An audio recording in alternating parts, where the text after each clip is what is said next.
Good evening, everyone, and welcome to the Blavatnik School of Government. We're absolutely delighted to have here with us today Professor Anat Admati. I will introduce Anat in a moment, but there are many members of the wider Oxford community here today, so take a couple moments to say something about the Blavatnik School if this is your first time here at the school. The school was created, was conceptualized about 10 years ago here at Oxford, in part to create a space for graduate professional education in the field of public leadership at Oxford. Oxford has, of course, had a long tradition of this through its undergraduate programs, and there was a vision within the university that we need to do this at the graduate professional level, and so the school was created with that vision.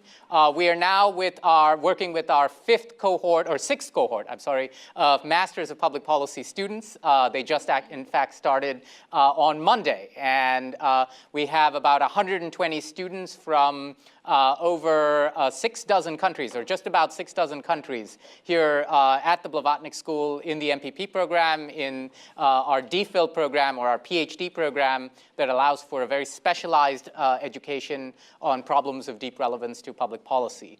And the school has about 25 faculty who are engaged on all three dimensions, what we'd expect faculty from a leading public university like Oxford to be engaged in. This is core scholarship in their chosen areas of specialization, a commitment to excellence in the classroom and teaching in our MPP program, as well as in the DPhil programs and in executive education. And of course, in being engaged, as Anat has been in her role as a professor at Stanford, in the broader public conversation, being public intellectuals that steward the public interest, that leverage their expertise or use their expertise to steward public policy in the public interest. So that's a little something about the Blavatnik School. If this is your first time in the building, this is a gorgeous building designed by Herzog de Meuron. You might know them from as the architects of the Bird's Nest in Beijing, which was built for the 2008 Olympics. And the vision of this building is very much transparency in government, hence the prolific use of glass.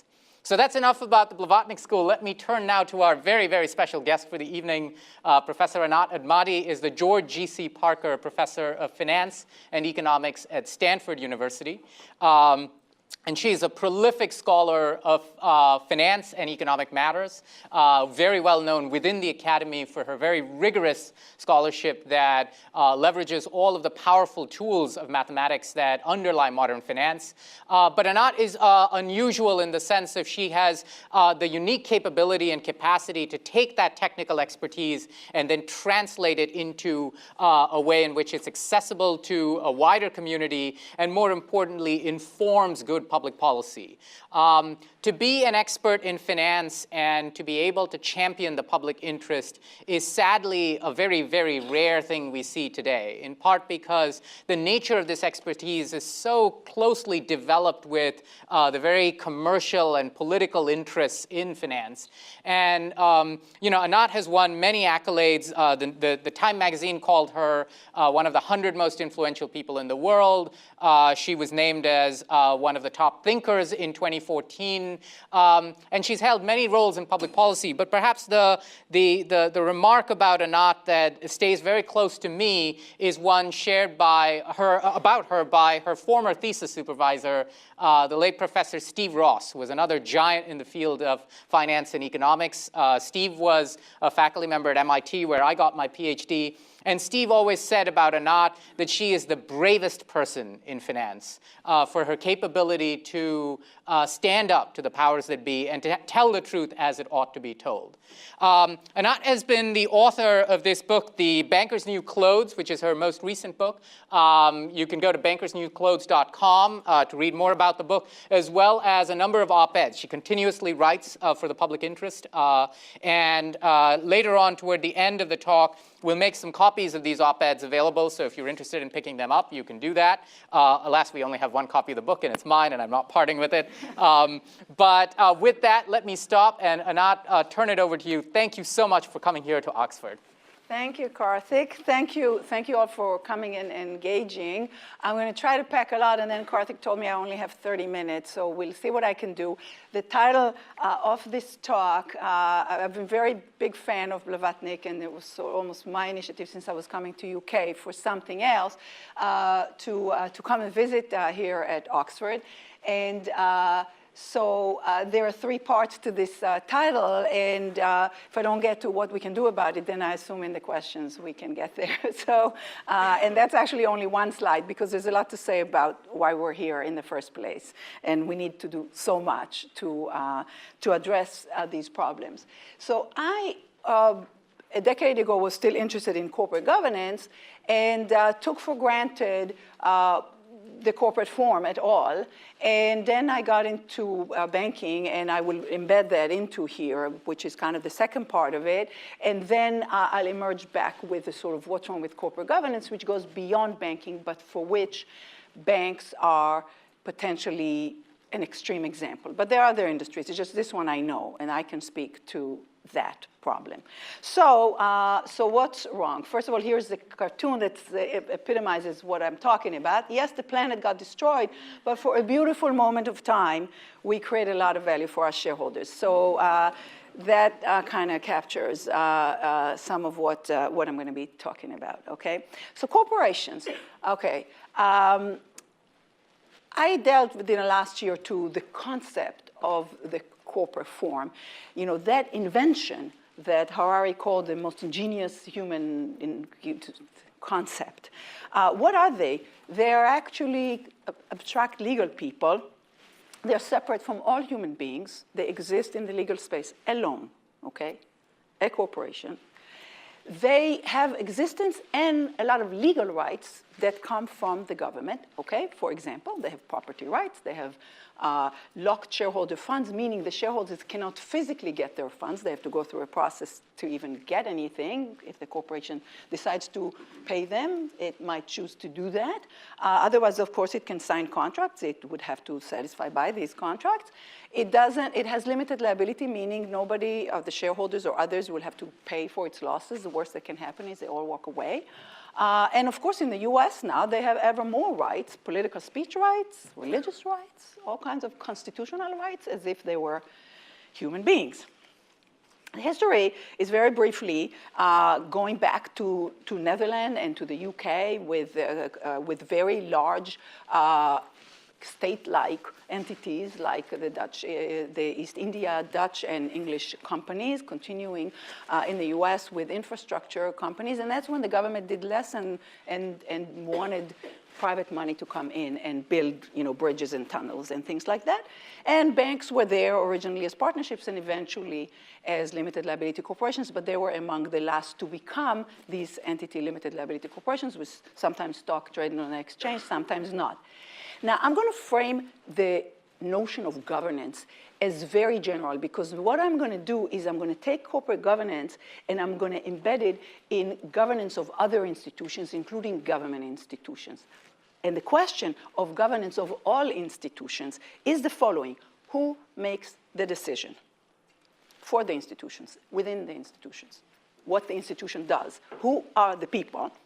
What do they know, and what are their constraints? In what context are they making these decisions? What are or should be their motivations when they make these decisions? What's the purpose of these decisions that they, individuals, the whole, sometimes hundreds of thousands of them, are making in the corporations, okay? The executives down to all the employees, the boards, et cetera. And then, do we get a good outcome out of that for society? Okay, that's the governance problem of all institutions. And then I'm going to specialize it to corporations and to certain corporations. Now, where I come from in the discipline of finance and economics, and even in law and economics, the standard view of corporation is as if it's like a bunch of assets owned by shareholders. So the view is that the corporations are owned by their shareholders, and then the rest is a bunch of contracts with other people.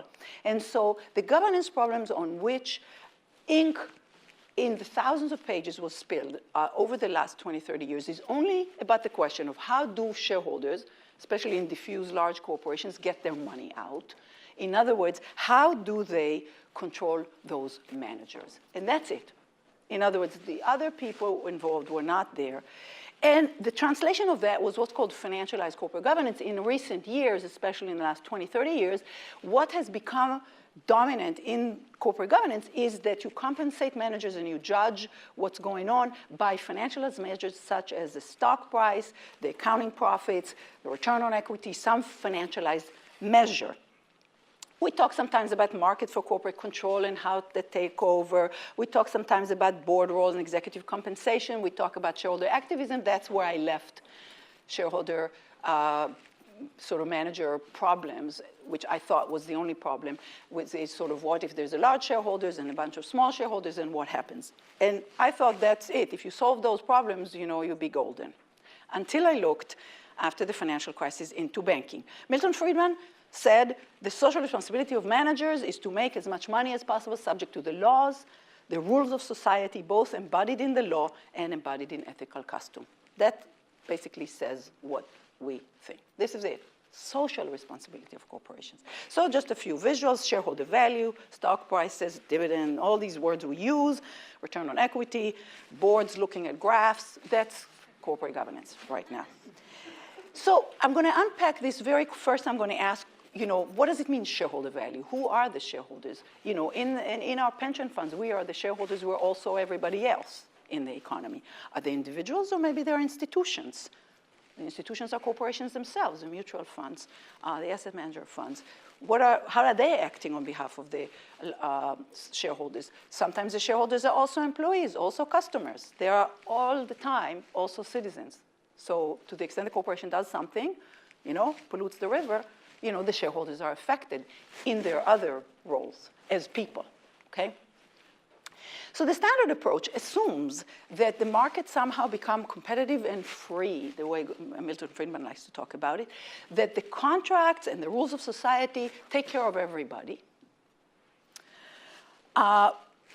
meaning the employees, customers, creditors, public are all protected somehow by the laws, by the contracts, by the markets, by the reputation, by all these things work. And the only thing to worry about in governance is how the shareholders are doing because of the decision makers in the firm. What it ignores is how the rules of society are made. And all the costs and all the frictions associated with writing those rules, with writing those contracts, with enforcing those contracts and enforcing those rules. Who does that?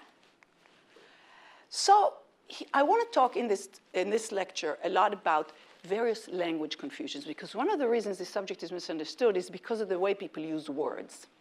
And one of the words that is used in this context, or two words that are used and kind of confused in the politics of this, which I will definitely get to, is laws are good, we need the rule of law, but regulations are bad, costly. Okay, so that's the language, that's the rhetoric that we see coming from politicians, from lobbyists, from other people.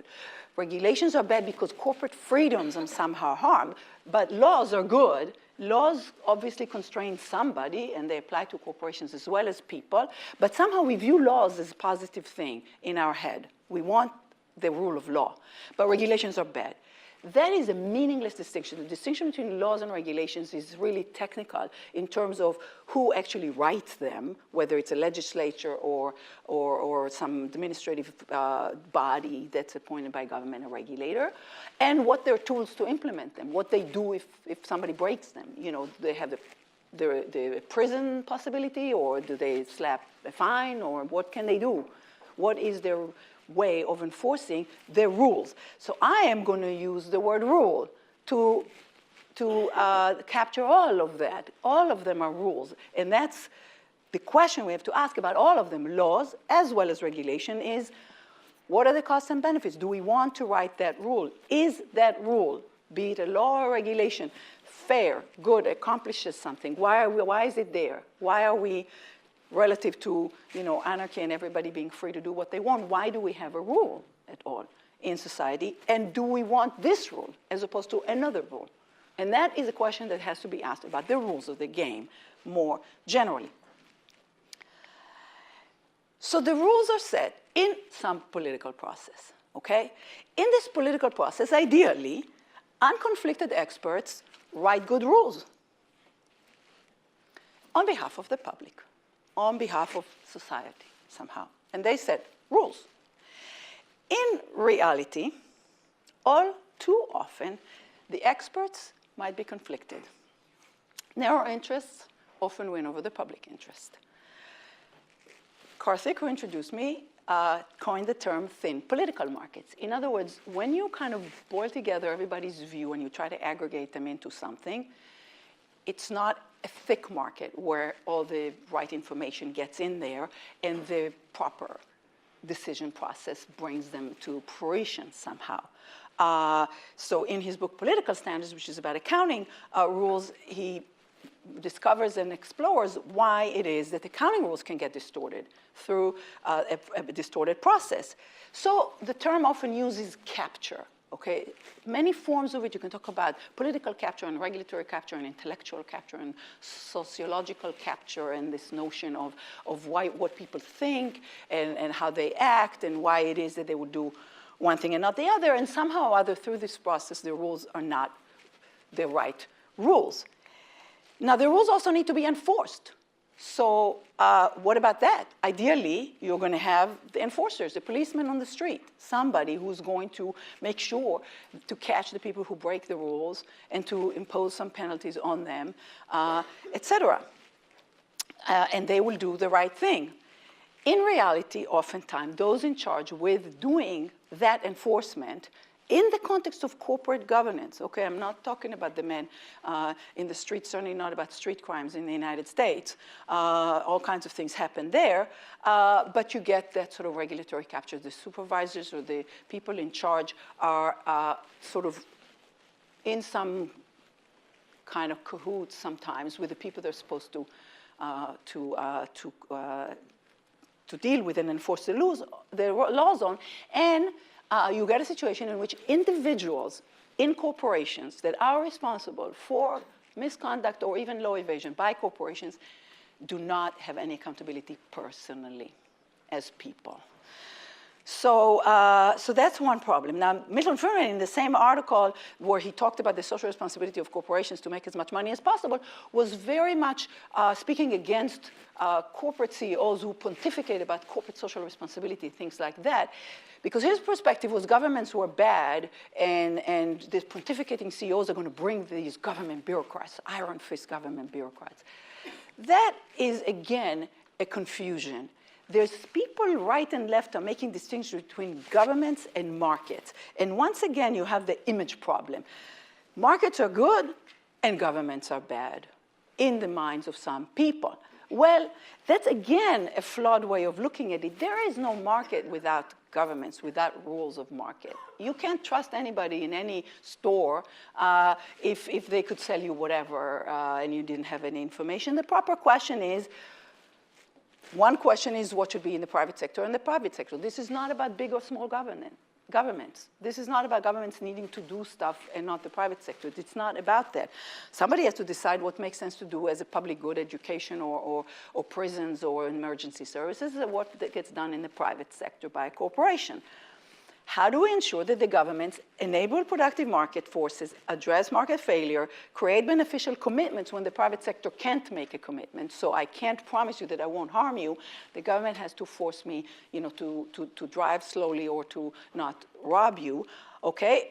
How do we ensure that the government designs and enforces a rule and promotes fairness and justice? So this is the visual. Okay? Speed limits, okay? We committed as a society to not drive too fast. We do not lobby the policemen, or some of us might try, when they stop us. And we've decided somehow 55 here and 75 over there, and not more than that, and subject to conditions, it has to be safe, okay? The police, that's even a maximum, and if it's foggy, you're supposed to drive slower than that, okay? And the policeman can stop you for that. Now, the enforcement of the rule is like the referee on the soccer field, the football field, what you call around here, who is supposed to enforce those rules, and we expect them to do their job. Now, in Washington, there's a street called K Street. And on K Street, there are a lot of lobbying firms. So that's basically where, influence peddling, or call them marketing of positions, gets done. Okay, marketing is done in the commercial sector. This is marketing in the political place. But there's a lot other forms of lobbying that go on in the UK. They shadow lobbying companies, so you don't have to be called a lobbyist, and they might have rules against lobbies. But then underground, there's PR departments and lawyers and think tanks and other people who sort of do the peddling in various very subtle ways. So when we talk about banks owning the place, it's not as much, even though it is some, with the lobbyist, but with all other ways. So when this system does not work, what can happen? Well, one thing that can happen is fraud, okay? And we have a lot of examples of that in banking and elsewhere, okay? Fraud, the definition of fraud is basically you either, misled somebody, lied outright, withheld some relevant information, all of those things. Other law evasion, the corporation can evade all kinds of laws, labor laws, discrimination laws, tax laws, and basically, break the law in some fashion, sometimes even security law. In the context of terrorism, they would not abide by rules about what is Standard Chartered about, the country of origin of certain money. Okay, that was a law that the banks had to do that. Well, they evaded that. Deception is a little more subtle. Okay, it's not law evasion quite. It could be legal to confuse people about the harm of tobacco or the harm of sugar versus fat, or about some investment or other, or how many bank accounts you need, or or mis-selling of whatever insurance and other things like that. Okay, fake news today. Okay, so confusing people. Endangerment is a whole other category, meaning you take actions that put somebody else at excessive risk. So that's like driving fast. It could be illegal, it could be just otherwise dangerous. And there are many examples of that. I am going to leave aside sort of monopoly rent, which is, of course, where you are acting in ways to discourage competition and therefore extract higher prices, or charge indirectly. So when Google or Facebook are monopolies, we might not feel it directly, but we're paying through all the advertising fees and other things. Point is, these are inefficient things. Economists might say, oh, let it just be in the price, or any of that. These are erode trust and are unfair and are just inefficient because they interfere with the economy's way to function effectively, because people can't trust institutions, can't trust counterparties, et cetera. Start with shell corporations. This is a concept I've looked into, and this is really amazing. You can incorporate nowadays, whereas it used to require a government charter, now you can incorporate just for any purpose, including to evade the law practically, even though you don't say that that's the reason, because you're not asked for any reason. To incorporate, you just basically need to hire a lawyer. You don't even have to say who you are in Delaware or in some other countries. They can be opaque. They can create lots of chains of ownership in subsidiaries of companies where you don't know quite who's who. And it's not clear why we allow the sort of privilege of incorporation to just about anybody who can pay a small fee.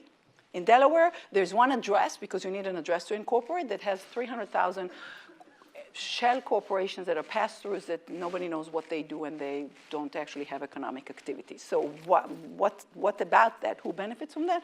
I can tell you, they're lawyers in the state of Delaware. In Flint, Michigan, citizens drank polluted water with lead, while GM was complaining about the water eroding its engines and got to use the clean water. This is in London. I don't need to tell you about that fire because it was pretty recent. There was a regulatory failure on known dangerous, cladding. Facebook scandal. This is just from the last couple of days. Facebook ad scandal is not fail, it's a feature. That's what Facebook does. It gives all the information that it collects to people who want to pay for access to specific segments of the population for either selling them a product or selling them a political ad. It's in their right to do that. It's not illegal. Do we like that? Do we want that? What should be the rule for Google, for Facebook? And should it impose its own rule because of bad publicity or bad reputation, or should the government interfere? That's the question. Equifax, you can't even drop one scandal and another one comes. This was endangerment of other people's data. This data in the US is so important that you can get, those with good credit can, with the Social Security and an address and a birth date, you can get a big loan. But executives cannot have significant. Now, I just read an hour ago the CEO is gone. He's not going to be in the streets, let's say, and not in prison either. So they were reckless with people's data. Hundreds of millions of people, in this case, had to worry about identity theft and had to freeze their credit like I did for a small fee, imposing costs on the entire population of the United States because they didn't feel like doing a security patch. Banking. I was in London the other day, and I was passing through Canary Wharf and took this picture. So it's my picture of three of the Credit Suisse, HSBC, and Citi. And in one place in Canary Wharf where I was the day before, but I didn't take a picture, there's basically like two big high-rises of banks. And in the middle between them and lower is KPMG and Fitch. In other words, KPMG is an accounting firm, and Fitch is a rating agency. So it was kind of symbolic that the banks were towering over those other corporations. So there's strong incentives to endanger in banking. Fraud and deceptions are prevalent in banking. Okay, it's about risk. It's about things people don't understand. Markets fail to correct. Fines and fees. And virtual impunity. Okay, here's one story that I'm going to skip. It's in the paper that is basically about financialized corporate governance. The story is basically about a whistleblower who talked about accounting cheat, and he did not get a response from the SEC until it was in the paper, basically. This is a quote from the CFTC, the derivatives regulator in the US, from the enforcement director saying we don't have money. CFTC, the derivatives regulator in the US, is among the poorest of regulators and just don't have money. So it's a police department with no budget, effectively, okay? He is saying there's massive misconduct and I don't have money to investigate it. Financial Crisis Inquiry Commission concluded all these things that have to do specifically with governance, with failed regulations, with failed rules, with people having no accountability at all levels. So the conclusions of the Financial Crisis Inquiry Commission were consistent with the fact that the financial crisis was a governance failure at all levels, in the corporations and in the governments. Here's Wells Fargo. Leaders reaped lavish pay as account scandal unfolded. Banks on the whole paid $321 billion in fine, but they made a lot of money because they're very privileged. So that's where I'm going. HSBC scandal, we deeply regret. We got all these people. How can we possibly see what they're doing? Essentially saying that it's too big to manage. There is a website with corporate prosecution. London Whale was endangerment. This was endangerment of the shareholders, not in a crisis, lost $7 billion, but allowed us an opportunity to see the broken risk controls in one of the best banks that's proudly touting itself as the one that did everything right. Here is the CEO saying portfolio hedge was complex, poorly reviewed, poorly monitored. And here is a Senate investigative committee that 300 pages talks about how awful the risk controls are in this one case where we had an opportunity to look inside. Most of the time, we don't see it. It's not that big a loss, or they make money, we don't see it. This is now Barclays. So this, for you, is the funding of Barclays before the financial crisis, 1992 to 2007. I'm going to switch very quickly to talking about one form of endangerment, and that is excessive use of debt, okay? So what you see here in Barclays is that Barclays grew from 92 to 2007 by having more deposits, more funding for money market funds, which is money they owe back, other forms of debt, and just a little bit of equity funding. And I'll explain what that means. JP Morgan Chase right now has a tiny, tiny bit of equity relative to its total. And the reason I have two total valuations is because accounting treats these contracts called derivatives differently in the US versus Europe. So there are different accounting standards, and some of them allow more netting. So that's a little technical, but you can see the equity is low. Now, why does that matter? And I'm going to explain to you about debt and equity and about this notion of leverage through this example of a house, okay? Because it's important for homeowners too, okay? So in this house, the debt, the mortgage is red, and the equity, meaning the down payment, is green, okay? And we're going to trace my friend Kate here as the house value changes, and I'm ignoring interest rates and other things. So she has 5% equity. She bought the house for $20,000 in this case and borrowed $380,000. If the house goes up by a little bit, she actually gets 50% on her. That's the return on equity that's so magnified on the upside. The house goes up by 5% in total because she still owes the same amount. She actually doubles her investment. So that's really great.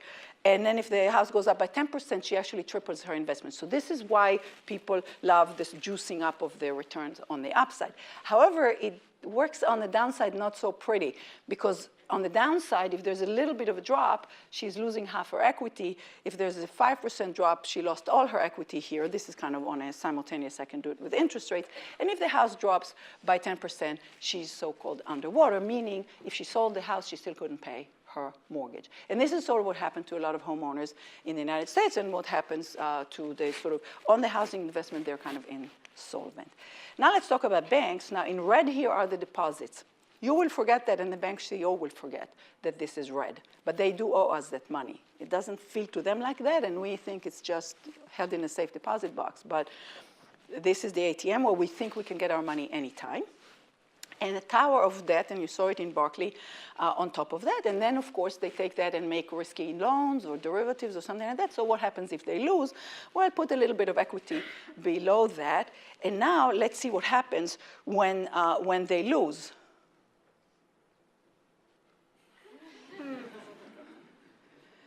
They seem to be quite connected to one another, and so one going down, because they're so connected through in various ways of contagion, they can all fail at the same time, and often do, because they invest in the same things, because they invest in each other a lot, all of that. So here's the bailout where Uncle Sam sprang to action and started, and so did your government and your central bank, to save the system when it collapsed. So that's 2008 in 13 seconds. And now you see the color difference between a bank, and a typical bank, and another company in my part of the world called Google that doesn't bother to borrow at all, hardly, okay? Despite the fact that the tax code encourages that over equity. Average company with no regulation doesn't borrow very much.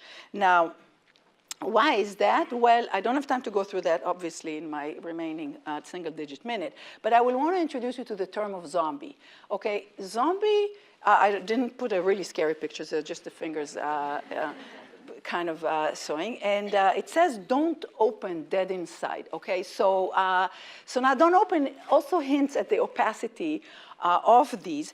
And essentially, a zombie borrower of any kind is a borrower who basically can't pay their debt. Now, they might actually not default on the debt. They might maybe go to Las Vegas and gamble and have enough to pay. So they haven't defaulted yet, but they're basically insolvent, okay?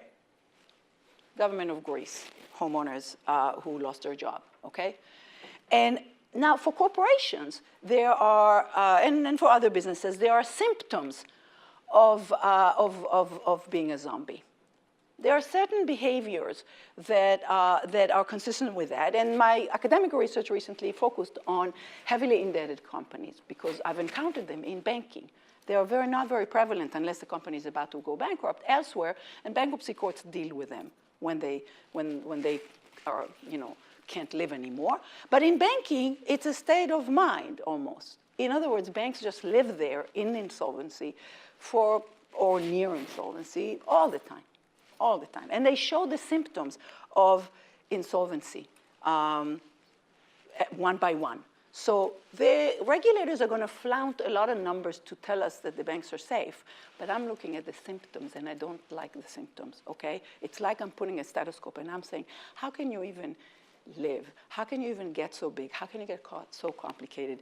So the biggest banks, by the way, have grown since the financial crisis. This is by the flag. Okay, this is a picture thanks to the Bank of England.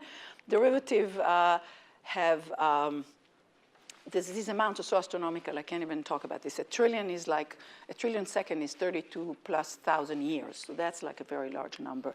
They're very opaque, so everybody, smart investors, smart regulators are going to tell you the big banks are like black boxes, and you can't really understand their risk. Capital regulations are the regulations that are supposed to control the green, the amount of green.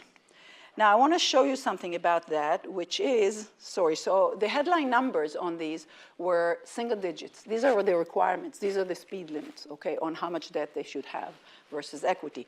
Now, these are the regulatory ratio. Technical stuff that's meant to exclude all of you from the discussion, okay? Tier 1 capital ratio. This is what they're going to say. I'm so safe. I have this great, Tier 1 capital ratios. This goes back to May 2002 till after the financial crisis. So this is November 2008 now. This set of banks that are shown here did relatively well in the crisis, but these red ones that actually look good were the ones that needed bailouts, okay? So all the way through the crisis, so is there a crisis? You do see a crisis? I don't see crisis on these, okay? So there was no crisis on these regulatory ratios. They were great all throughout this, okay?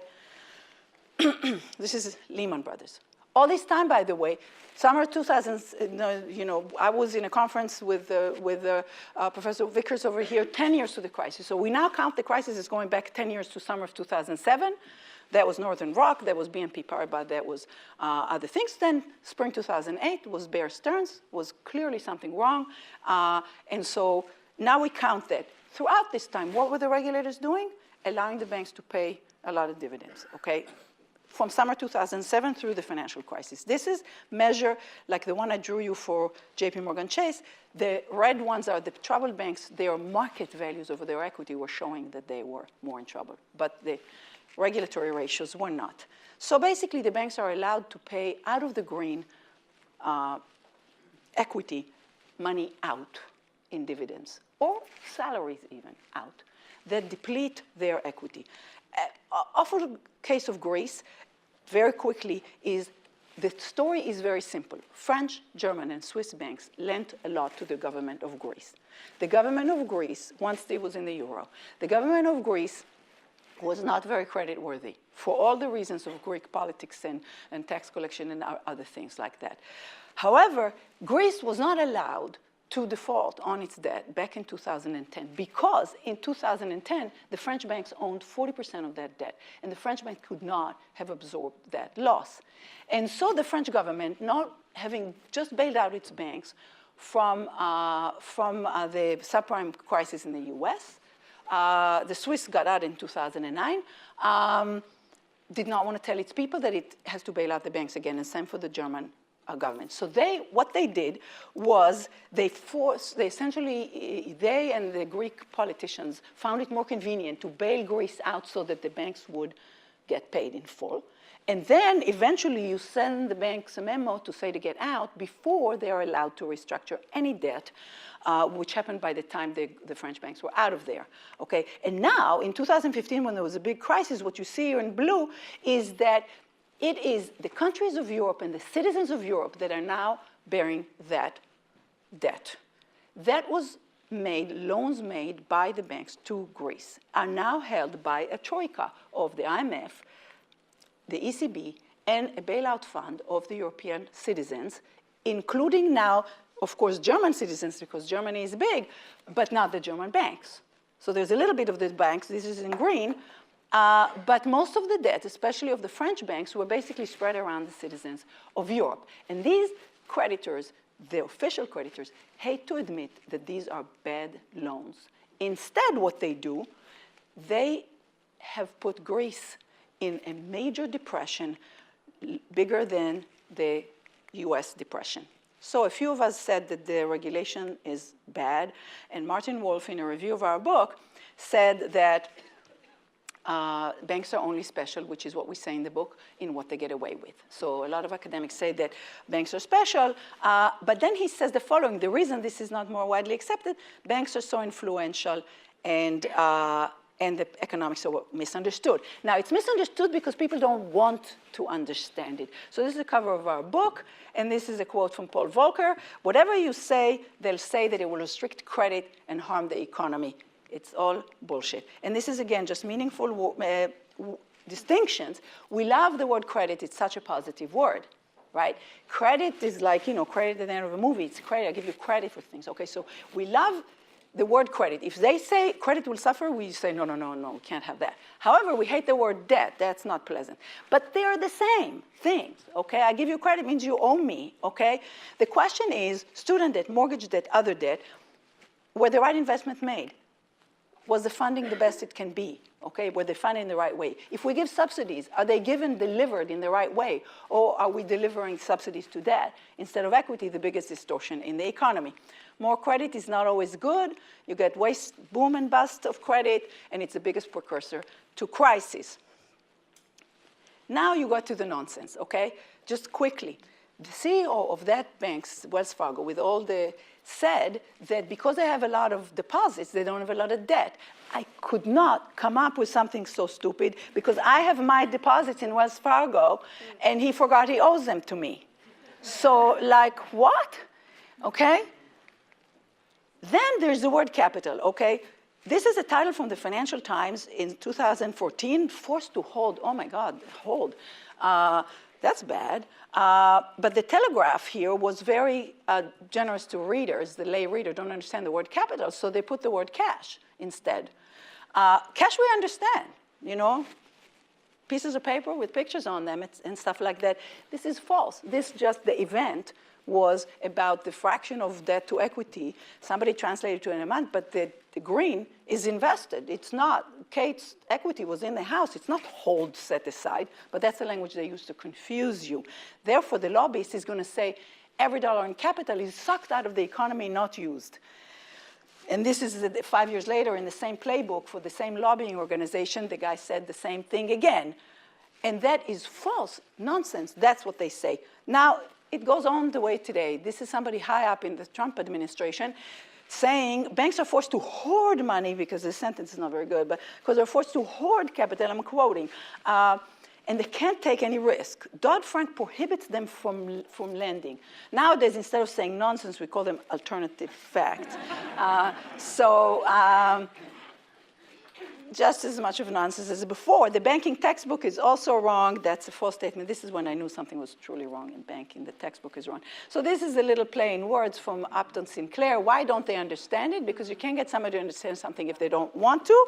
So you can't get a politician in the US. You can't get a regulator if they want a future job. You can't get a journalist if they need access to the news.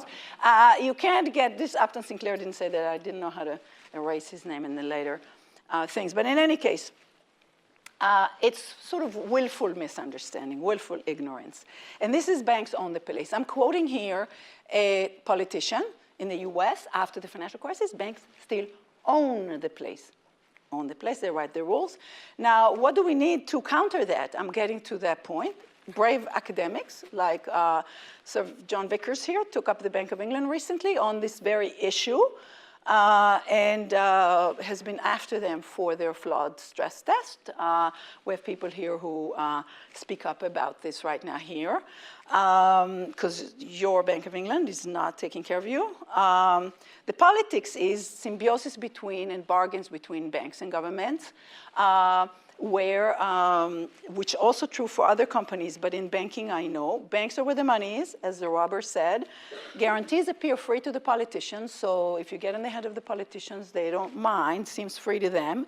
They seem like the banks will just do what they want, and that's the bargain, is that they'll kind of bail them out. When the time comes, and it's never going to come back to the politicians, there might be national champions, so there are like here the City of London, oh God forbid, so it's like a race to the bottom on the regulation. Everybody can't be harsher than the other person. And central banks are in the middle supporting everybody if it doesn't work out. So they come to the rescue of the governments and the banks.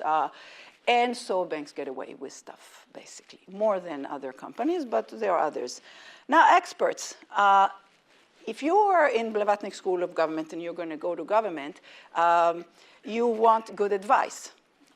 The problem I have to tell you, unfortunately, is that not all advice from experts is good. Ideally, they're based on solid analysis, and they are evaluated on merit, and they impact policy if they're good.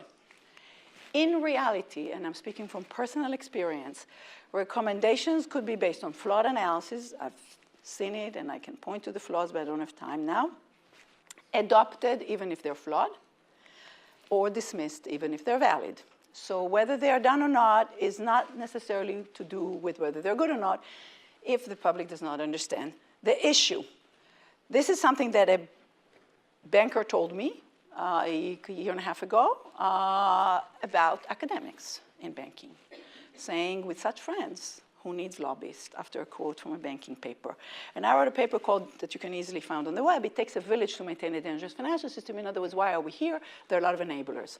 Okay, the enablers either stand by or support and somehow participate in this party. And they participate in this game in which there are narratives. So the crisis was just a 100-year flood, and it was a natural disaster, and all that couldn't have been prevented. Any scandal in corporation is a few bad apples, and couldn't have done anything about this. The crisis was just a liquidity problem, something in the plumbing, like that. So I have some, that's where I said, we're going to get to the end, and we can talk about what to do about this. And what I say is we have invented corporations, and we have not figured out how to contain them for the public. And they now play off governments in many ways, and basically, own the place. And they do wonderful things, obviously. We've enabled, long-term institutions that can take on economic activities, harness, funding, create all these wonderful products and all of that. But we have not been able to set a set of rules for them sort of in a consistent manner. And so I'm going to finish. And the key is that the public becomes aware of the issue, because what I'm concerned with right now is unfocused public anger. So people feel that the system is rigged, but they don't completely understand what it is. Then certain politicians come and divert that anger elsewhere to, immigrants, Muslims, you name it. And so what we need is really political accountability, because some of this capture is bipartisan in the US, but so is the opportunity. So you really, it's not about right and left. It's just about sort of good rule. Finally, I came here by airplane. And the one place where you see the contrast between sort of corporate governance problems and where we should be thinking about is aviation safety. So in aviation safety, if you think about that, all the incentives are in the right place. There's no conflict between what the public needs out of airline aviation and what everybody involved in aviation safety wants, which is the manufacturers of the airplanes, the airlines, the flight controllers, the pilot, everybody involved, the radar screeners. Everybody wants the plane not to crash. And if it crashes, there's a black box. So you know why, okay? And there is accountability, even ethical accountability. You will not lose sleep at night if you knew that you took the eyes off the radar and the plane crashed and there are bodies on the ground. That's the opposite of what you have in banking and even in corporations in general. The harm is very abstract, the harm is spread around, the harm is very indirectly connected to action, and that's why we're here. Thank you.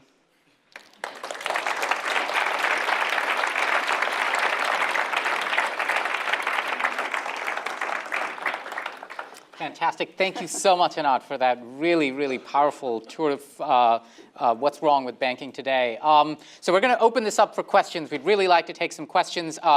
Before you ask your question, please state your name and your affiliation. And there are mics around so that you can speak into the mic so that everyone can hear you. And of course, this event is being streamed online, so the viewers online can view you as well. While you're getting warmed up for a question, and we'll take maybe a couple of questions, let me put one out there, and then we'll, people are get their questions ready. So there's a recent survey come out from the Institute of Politics of the Kennedy School that says that 1 in 3 Americans from the ages of 18 to 29 view socialism as a better way of organizing society than capitalism. These are Americans. This is the future of American youth, or future of America. What do we say to them? How do we make the affirmative case to them that there is something about this system worth saving?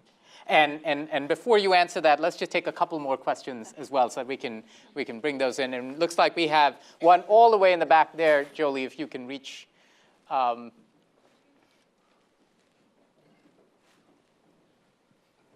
Yeah, hi. I just want to, actually following up on the question of socialism. Sorry, name and affiliation, sorry. please. I'm Edward Hattis at Blackfriars here at Oxford, and Las Casas Institute at Blackfriars, in fact. And I was just wondering if you wanted to say whether you think mutual ownership, particularly in the financial sector, would improve the behavior. I know it hasn't always worked in the past, but I'm just thinking that perhaps that might be one of the ways forward in the financial sector. Oh, so like partnerships? Mutuals. Mutuals, Back yeah. to partnerships, yeah. Okay, great. And we have a question here from one of our newly minted Blavatnik alums. Hi, Ellie. I was a past MPP student from last year. You mentioned in your, what do we do about it, creating independent institutions that can be regulatory bodies. And we've seen in the US the recent attacks on the Consumer Protection Bureau. How do you create an institution that has independence that is maintained? Okay, so Anat? Okay. Yeah. So, Karthik, to your question, I mean, I'm not sure what people mean by socialism. I think, exactly what do they have in mind when they say that word? So what's wrong with capitalism?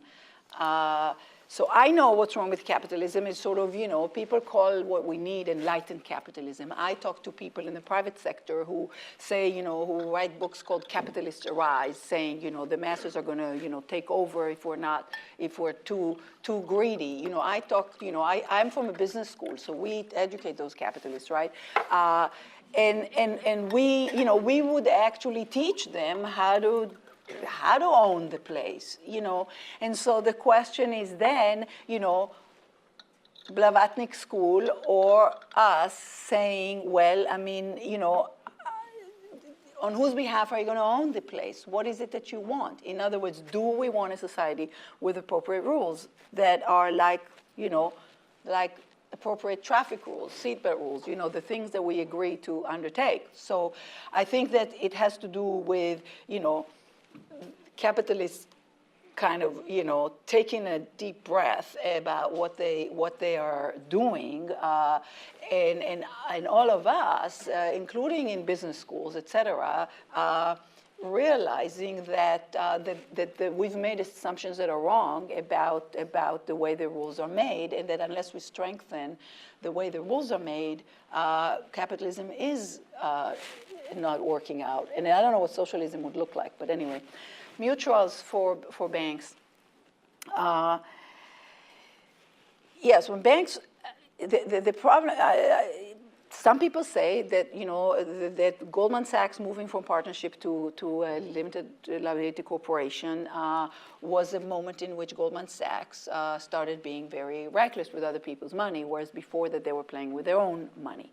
So, of course, the key was that Goldman Sachs wanted to grow and grow into trading. And so so partnerships can't grow that big. When banks were partnerships back in the 19th century, they did have 50% equity and unlimited liability of the partners, but then who would be a partner of a bank if your money is at risk? So it would be good, though, to rethink liability of people in charge and subject them to certain risks. The question is, again, how do you write it? How do you define it? And they say, well, I can't be responsible for all stuff that happens in the firm. And then you have to say, well, is there a size of an institution or a manageability of an institution that gets to be too big? And so that might nudge, the discussion of liability might nudge the corporations into sort of more manageable size. I was not going to your questions about institutions. I was not proposing more regulatory institutions. I was only talking about essentially audit firms and credit rating agencies, more because they are private companies, and Karthik can speak to that even more, and they are not accountable to the public. And so for example, there is an example in which Medicare fraud in the US is basically done by private companies who are sharing in the sort of fines from fraud on Medicare. So these companies need access to certain information, but their entire job is to uncover, because the other thing is whistleblowers. So what I said there is, how do we do the right protection of whistleblowers to prevent frivolous whistleblowing, but to enable whistleblowing, meaning people from within the corporation telling you. Because the challenge that I see when I started with what we need for corporate governance, I said we need good information. Otherwise, you can't do contract, you can't do governance of any sort, because you don't know what speed they're driving. You don't know what's going on. How do you get the information out of a corporation? Because of the opacity. So you have to re-examine the right to incorporate and have more transparency there.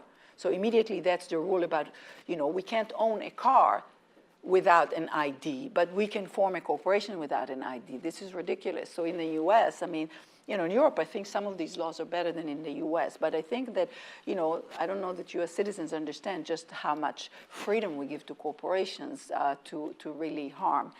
And so it's more in thinking about how to improve the information that authority have and that the public has about corporations, and whether harnessing some of the private sector there through allowing them certain looks at the book would be work better than relying on the big four auditing firms, which are not very good. Okay, we got a question right up here. Oh, Yeah. Hi, Mark Robinson. I'm from London University. Thank you very much for a very interesting talk. On your governance slides at the end, you talked, and one of your bullets was political accountability. I was lucky, I was in K Street all of last week in DC. If I look at the prison population of America, people can get 20 years for a basic burglary in downtown Foggy Bottom. But if you're Wells Fargo Bank management team and you deliberately lie and create absolute mayhem, you get a fine. Do you agree that actually criminal accountability, until that really comes in, everything else is just pie in the sky? Let's take a couple more. So there was one right in the back there. Yeah. I'm Debbie. I'm a student here pursuing the MPP. I'm curious what your thoughts are on a parallel situation, particularly as it pertains to rent seeking in some of the tech monopolies we see in Facebook, Amazon, and Google, particularly with the rent seeking we see with the ads they collect, the data they get from us for free and sell, and of course the very small fees they pay to a lot of their content creators. In what ways do you think that we have similar risks down the road? And are there ways through maybe fortifying the antitrust regulations that have been destroyed since the 1970s that maybe we could try to preempt that? Fantastic. And we'll take one more question if there's up over there. Yep. Hello, my name is Eduardo Chazen, St. Catherine's College and the MBA. My question relates mainly to the analysis of the problem. So much has been the focus on how is the bank's behavior and bankers itself, how they behave, and not so much how the market sets up. It seems to me at least that banking overall, financial claims in general, represent kind of a market for lemons type of a market where you have asymmetry all around. You don't have disclosure technology. You really have the incentive to pass lower quality as higher quality products. So why don't we see more focus on like kind of this market design, except from Alvin Roth in Stanford also, kind of pursues this agenda. We don't see this much in public eye. Fantastic, right.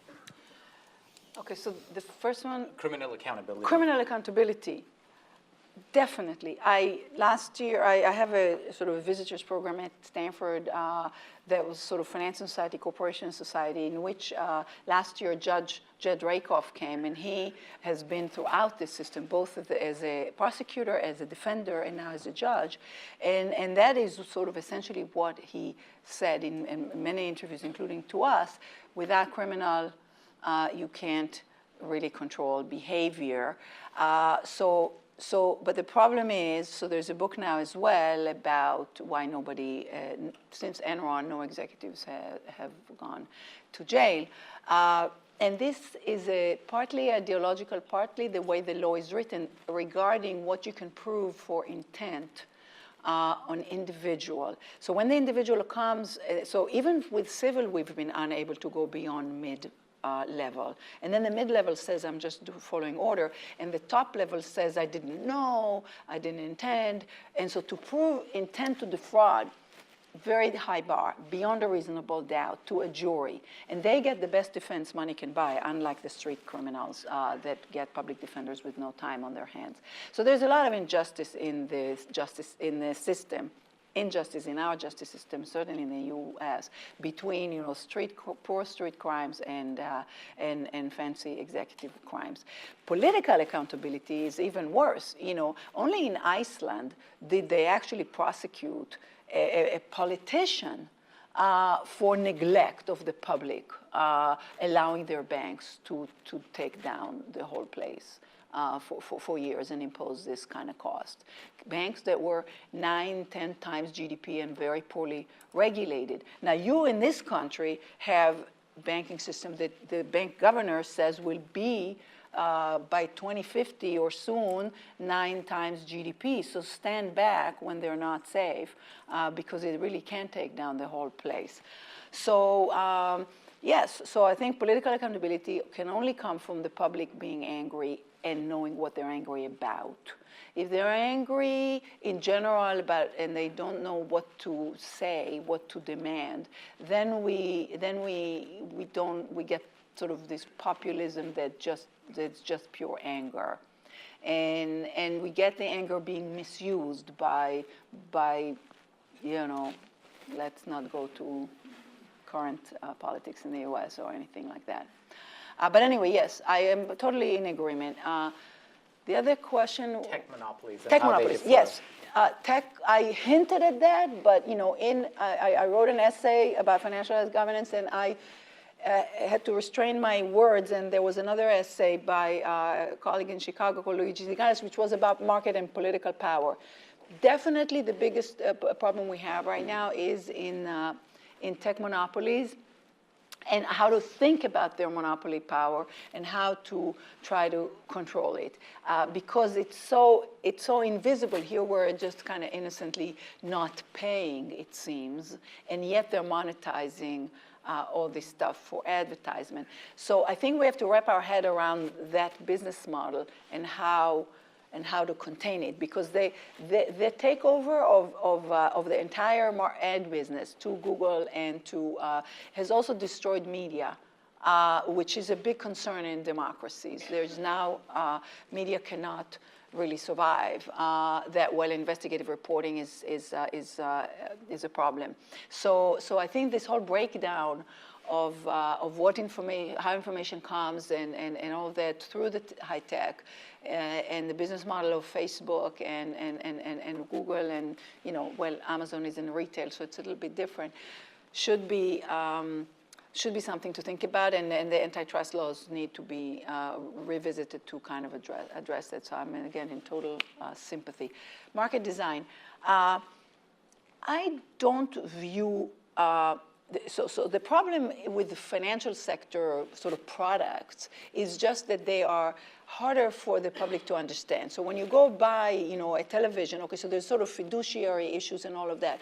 So when you go to buy a television, you first of all do need, as a savvy consumer, to realize that if you go to a store, they might recommend something that they get some better commission on, but you're going to click immediately on product reviews and know what you want to buy and whether there's a competitive price for it or whatever else. So for financial products, it's harder. Somebody's going to say, I'm going to manage your money and you need this product or that product, and people just don't know how to evaluate these products because the products are about risk. And with risk, people really get easily confused. And so a lot of the mis-selling in finance is related to savviness of consumers and to the ways to confuse even high-level people. I mean, there was a case in Orange County in which, bankers confused the treasurer into taking enormous risk with taxpayer money that he wasn't really understanding what it was, interest rate risk. And so So I think more, so what I teach now is I teach a course called Finance and Society, which is teaching sort of financial literacy at the level of, you're not going to practice this, but you need to know much more about it so that you can be a savvier consumer of the financial system in your own borrowing, in your own investing, in your own trading, and then as a citizen also a sort of a citizen who can read the newspaper, understand who these people are, what's a central bank, what's this and that, and why we need to regulate and how and all that. So that in the narratives of the politicians, you will also be able to sort this out. Great, and just quickly make two plugs. You mentioned two names, Jed Rakoff and Luigi Zingales. Judge Rakoff, one of the most respected judges of financial crimes in the United States, is on our seminar list, hopefully for this term. We're just working out with his very, very busy court schedule to bring him here for one of these talks sometime Michaelmas term. And Luigi Zingales will be here in June. So another opportunity for here on this issue. So just two plugs there. Let's take some more questions. We got one back there. Yeah. Hi, I'm Tetsuro Matsushima. I'm a current student at the MPP, and I would like to hear your views regarding the accumulation of risks by banks after the financial crisis. So in this current low interest rate, low growth environment, what is your ideal model for a large, an ideal revenue model for large financial institutions? Do you think it is sustainable, or do you think that, as you mentioned earlier, it should be broken into a smaller bank that acts more locally? Great, and we'll take, in the interest of time, we'll take one more question. Felipe, right here. Jolie, right there. Yeah. Hello, I'm Felipe. I'm a new student here at the MPP too. And once I saw a talk from the ex-minister of finance in Greece, which I can't quite remember the name, but yes, him. And he was talking about the phenomenon of the Twin Peaks, which will have increasing public debt and increasing profits from speculation and rent seeking, etc. So how are these two exactly related, and what is the role of the central banks in solving or trying to solve this kind of problems? Okay, so the first question was Accumulation of risk since the financial crisis. Yeah. So the accumulation of risk is not about the size of an institution. You can say it's about the size of the entire system. So I think the system gets too big, gets too risky, and the way to tame it is to, first of all, force the risk to be borne in the companies and less on the public. So that's the sort of equity part. And to the extent that they can leverage less, there might be less of at least that unnecessary risk buildup. But yeah, what happens with the low interest rates is people are sort of chasing yield, what they call, and they sort of take more and more risk. And some of it really has to do with the lengthy period of low interest rates, which makes it very difficult for pension funds and endowment to kind of live, survive. And so, some of them have to pay out 5% a year in the US, and they cannot generate that without taking a lot of risk these days, where interest rates are near zero. And so it is a problem that interest rates are so low, and that kind of can build up the risk in a system. So I'm not talking necessarily about sort of breaking up. I'm kind of more interested in a natural breakup, because when we had conglomerates in the 80s, it was investors that eventually said that they were inefficient at this size. And they broke up into pieces and sold pieces because it was considered inefficient to have a conglomerate. The banks are so big because it pays to be big in banking. If they had more equity, then equity investors might say that they're very inefficient in terms of governance and nimbleness in that way, because they have to pay the fines, because they have to they are unable to control what goes on there. And so that's kind of the hope on that front. Buildup of debt, we definitely keep having. Debt is very addictive. We have subsidies to debt. And so unless we contain it, you know, a little bit as individuals, to the extent that when individuals borrow too much, they and not the lender are more likely to suffer more. And they are the ones also taking risk, as well as exposing the lender to risk, or their neighbors from their foreclosure or whatever. And of course, you know, public debt is a little bit different. And speculation goes back to the question about people kind of wanting to play hard and gamble on things in these markets. And so, you know, as long as people gamble with their own money, it's something that I think, you know, even booms and busts and bubbles can be dealt with. In particular, in my part of the world, there was a sort of internet bubble that burst. And in terms of the paper losses, in terms of the losses of people on their equity positions in these high-tech companies and all the companies that failed at that time, it was a larger loss than the subprime, you know, default losses, and yet it didn't take down the whole world into a major recession for a decade that we're still struggling to recover from, with stimulus beyond anything ever seen, that we still, again, is unusual in its scope. So, so the notion being that and there is research on that as well, that sort of leveraged bubbles are really dangerous. So when there is a lot of debt buildup together with speculation, that is the most toxic and explosive kind of situation we can have. And so combine that with opacity and cybersecurity and all of that, and there's reasons to be concerned that, you know, you wake up and you know, as you drove fast and you kind of made it through the next curb, you know, one day you know, you wake up to a different reality. So. Anat, we have in this audience a number of people who are about to embark on a career in public policy, and I suppose aspire to the level of courage that you've been able to demonstrate through your career. What advice do you have for them as they're about to face the brave world?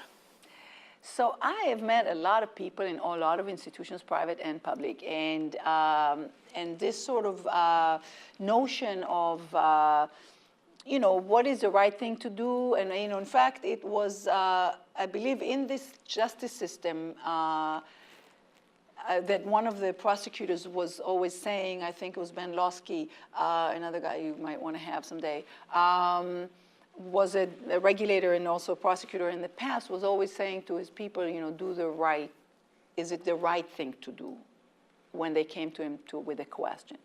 But, you know, there are the right things to do and there's the feasible things to do. So, you know, we all face constraints. So I'm not recommending whistleblowing and losing your job for forever. I've seen people do that, and they were brave, but it kind of breaks your heart what they endured in some cases. But people speak up, and people who are in a position to speak up should speak up. And I think that you'd find that that you may have more friends than you thought. You don't even know where they are. So you have to be wise about this kind of thing. But my advice really is to use your own judgment. When I part with my students, I give them advice as you know, whatever their career would be, which would include, you know, being in the private sector or the public sector, and I do say trust your gut, and I do say, you know, don't believe, you know, ask the questions is really the big thing. Is, you know, ask the question. If you don't understand something, then maybe nobody understands it, and that's true for classrooms and for and when some lobbyists tell you something, or even an academic with fancy words. So don't trust and verify is kind of a good mantra. Fantastic. Anat Admati, thank you so much for joining us. The book is The Banker's New Clothes. It's all government.